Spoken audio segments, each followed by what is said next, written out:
2023, I think we're focusing on building the groundwork for a lot of new features that we want to launch throughout 23 and 24.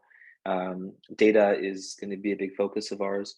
Creating a better encompassing link to the consumer, creating a consumer 360 model, I think is going to be a big focus of ours. To give you an example, we're really focusing on trying to push our co-brand relationships, our co-brand credit cards, which in Europe are not as pronounced as in the US. So can we look at exclusive features for co-brand credit card holders, for example? Can we start, partnerships with relevant stores where we can have, some kind of data sharing or data collection that allow us to better market and remain relevant to our shared customers? Can we better tap into the emotional levers of customers through things like gamification? All of these things, I think, for us are on our roadmap. It's just a matter of prioritization. I think in 23 and 24, like I say, for us, it's a matter of building the foundation and the groundwork that will allow us to better develop that and scale it up much more quickly as we continue. The launch of Radisson Hotels.com and the Radisson Hotels app represent an important milestone in our global 5-year plan. Both have been developed with a cutting-edge customer-centric approach, which allows visitors to search, select, and book the ideal hotel in just a few clicks, as well as explore the local surrounding. In 2023, we will be focusing on automation and personalization at the same time to optimize our resources. Radisson Hotel Group is creating today a really advanced digital experience through Radisson Plus and automation as well with the mobile experience.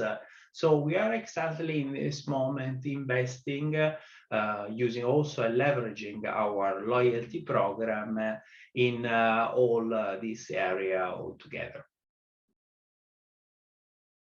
I would definitely suggest that a shift on focus and just increasing budget is a bad idea, right? I mean, there's been studies I've read in the last year, which has backed up my experience over the years. Is if you've got a bad loyalty program or bad customer proposition, just doubling the amount you give away to customers is not going to work.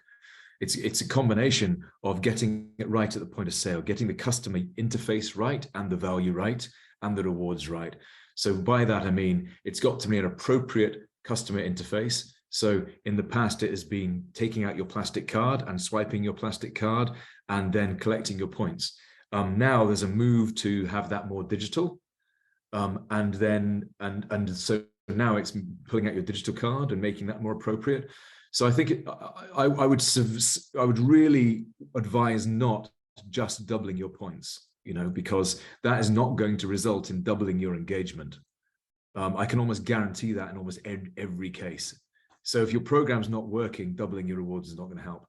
So it's really looking at your customer interaction, the value you're giving, and also the rewards you're offering. All of that combination makes up for a good program. Predictive analytics will support personalization, and personalization will support automation of marketing. Actually, as Ketchup, we will be focused on machine learning technologies in 2023, which is very similar with predictive analytics and personalization, and integrate it to our loyalty engine in terms of triggering right offer at right time to members. In the case of Currency Alliance, we've already invested close to 30,000 hours in building what we consider to be the most flexible, low-cost points bank and rules engine. And they're built as microservices, so they can very easily plug into the technical architecture of our clients. We do not offer a CRM or campaign management module, which are normally the most expensive and complicated modules in a loyalty program management system. And we did not build those because our clients tend to have their own enterprise CRM and campaign management system, and they don't value that technology from us. And so we will continue to enhance our points bank and rules engine. But at the moment, I haven't heard any use case in the last 3 years that we cannot support. And therefore, we don't have a need to add features and functions to those modules. And therefore, I think during 2023, the majority of our research and development effort will go into creating more white label solutions that our clients can deploy quickly in order to enable points exchange, which might be exchanging points between loyalty programs or exchanging points for gift cards or carbon offsets or mobile data packs, things like that. And yeah, we're going to be focused more on white label implementations for our clients, building the customer facing technology on top of our already existing backend capabilities. So we are using the vast majority of our R&D budget on AI and machine learning, right, in different stages. And that is part of this, of making our software platform more proactive rather than reactive, right?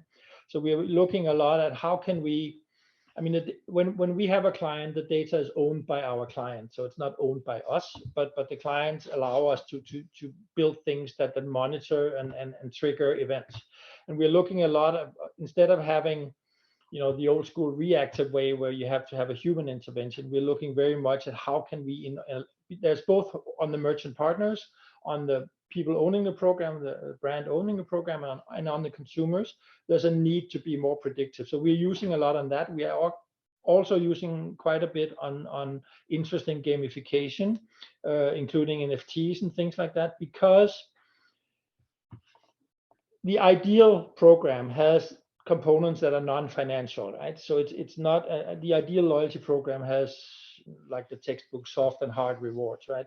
And we actually have a very good client, Ehredt, who are very innovative on this and very ahead of the game. And they are using NFTs and things like that. So you can reward behavior that's non-financial, right? So in theory, you could reward me for just entering a mall, for example, to browse around. I would get a badge, or I would get some gamification thing, or if I visit 3 stores, or so all these things within gamification and especially using NFTs is super interesting as well. So that's another thing we're looking at. And then the third one is super boring but important. That's of course just on being ahead on the normal technologies. Right?